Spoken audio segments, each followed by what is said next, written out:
Hello, আসসালামু আলাইকুম। আজকে আমি বানাবো বিফ মতি পোলাও। চলুন রেসিপিটা দেখে নেই। এখানে আমি 800 গ্রামের মতো গরুর মাংসের কিমা নিয়েছি। দিয়ে দিব 1 টেবিল চামচ আদা বাটা, 1 টেবিল চামচ রসুন বাটা। দিয়ে দিব 1 টেবিল চামচ মরিচের গুঁড়া, 1 চা চামচ ধনিয়া গুঁড়া, 1 চা চামচ জিরা গুঁড়া আর স্বাদ মতো লবণ। দিয়ে দিব 2 টেবিল চামচের মতো পেঁয়াজ বাটা। পেঁয়াজ বেরেস্তা দিয়ে দিব 2 টেবিল চামচ। বিফ মতিগুলো যাতে ভেঙে না যায় তার জন্য দিয়ে দিব 2 টেবিল চামচ ময়দা। দিয়ে দিব একটা ডিম।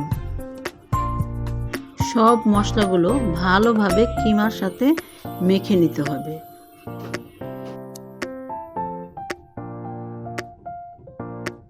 কিমার সাথে ভালোভাবে মশলাগুলো মিশে গিয়েছে। এখন বিফ মতি বানানোর জন্য একেবারে তৈরি। হাতে একটু তেল মাখিয়ে আমি একটা বিফ মতি বানিয়ে নেব।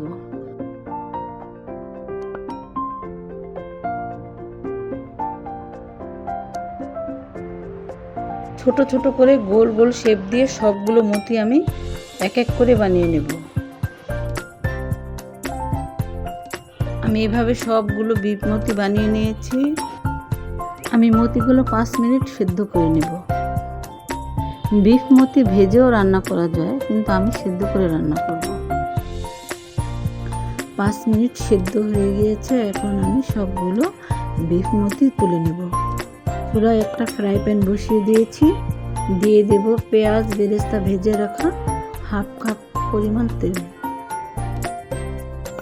তেলটা গরম হয়ে গিয়েছে। এখন দিয়ে দেব কয়েকটা গরম মশলা। দিয়ে দেব হাফ কাপ পরিমাণ পেঁয়াজ।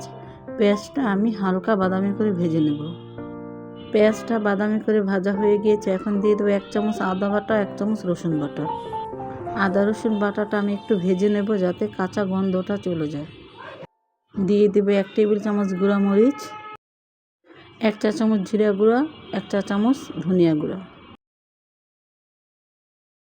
সামান্য একটু পানি দিয়ে মশলাটা ভালো করে কষিয়ে নিতে হবে। দিয়ে দেব স্বাদ মতো নুন। মশলাটা একটু ভাজা ভাজা করে কষিয়ে নেব।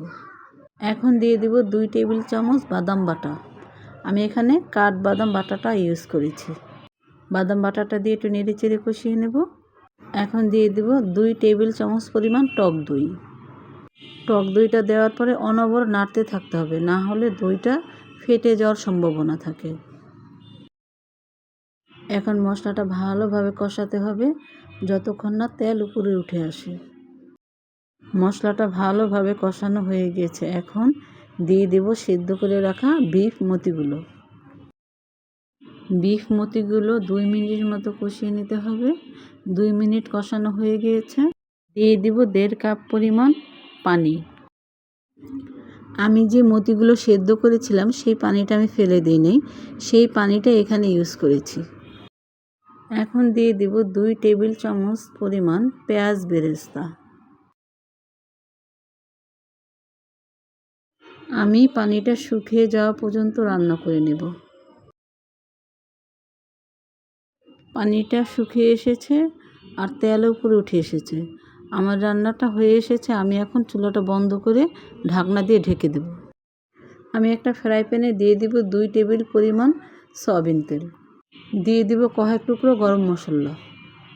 দিয়ে দেব 2 টেবিল চামচ পরিমাণ ঘি।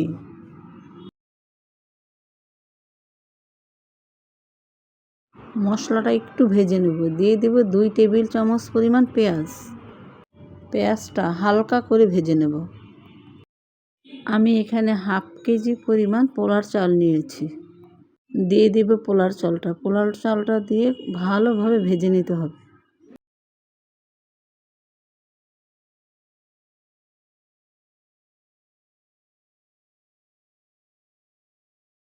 এখন দিয়ে দেব স্বাদ মতো লবণ।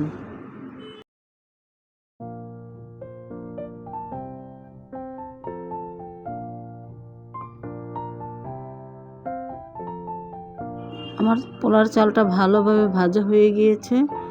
এখন দিয়ে দিব পানি। আমি হাফ কেজি চালের মধ্যে 1 কেজি পরিমাণ গরম পানি দিয়েছি।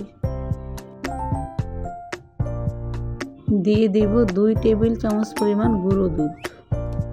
দুধ দিলে পোলাওর স্বাদটা খুব ভালো আসে আর কালারটা অনেক ভালো হয়। তবে বলক উঠে এসেছে। চুলাটা লো মিডিয়াম রেখে 10 মিনিটের জন্য ঢেকে দেব। 10 মিনিট পর আমি ঢাকনাটা খুলে নিলাম। চাল আর পানি একবারে গায়ে গায়ে মিশে গিয়েছে। আমি এখন নেড়ে উপর নিচ করে দেব।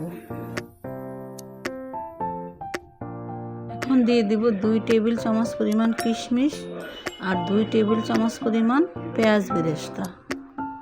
এখন 5 মিনিটের জন্য ঢেকে দেব। 5 মিনিট পর ঢাকনাটা খুলে নিলাম।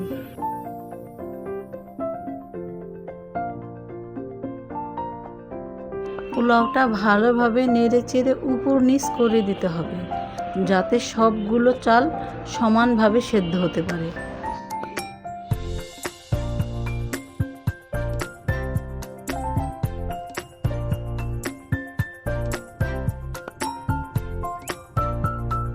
আমি পোলাওটা ভালোভাবে নেড়ে চেড়ে উপর নিচ করে দিয়েছি।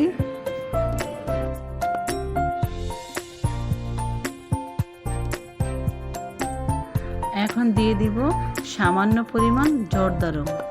আমি জর্দা রংটা কালারের জন্য ইউজ করেছি। এখন 5 মিনিটের জন্য ঢেকে দেব। 5 মিনিট হয়ে গিয়েছে। এখন ঢাকনাটা খুলে নিব।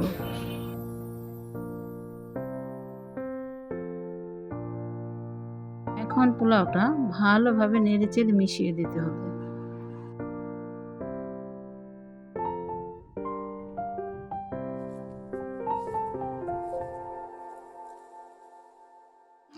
আমি এখান থেকে কিছুটা পোলাও তুলে রাখব।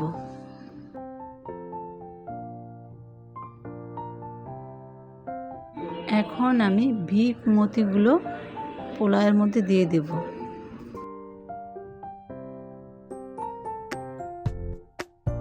গুলো মতি আমি পোলাওতে দিয়ে ভালোভাবে মিশিয়ে নিয়েছি। এখন যেই পোলাওটা আমি তুলে রেখেছিলাম সেই পোলাওটা দিয়ে আমি মতিগুলো ঢেকে দেব।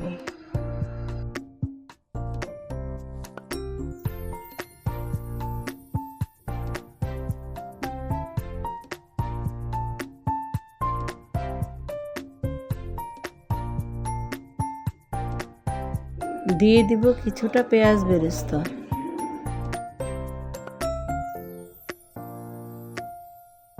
দিয়ে দিব 7-8টা কাঁচামরিচ। দিয়ে দিব 1 টেবিল চামচ পরিমাণ ঘি।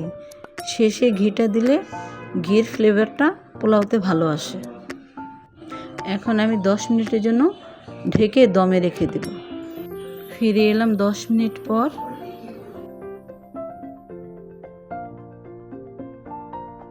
তৈরি হয়ে গিয়েছে আমাদের বিফ মতি পোলাও। রেসিপিটি ভালো লাগলে সবার সাথে শেয়ার করবেন। কমেন্ট করে জানাবেন রেসিপিটা কেমন হয়েছে। ভিডিওটি ভালো লাগলে লাইক দিবেন, শেয়ার করবেন, সাবস্ক্রাইব করবেন। Thank you.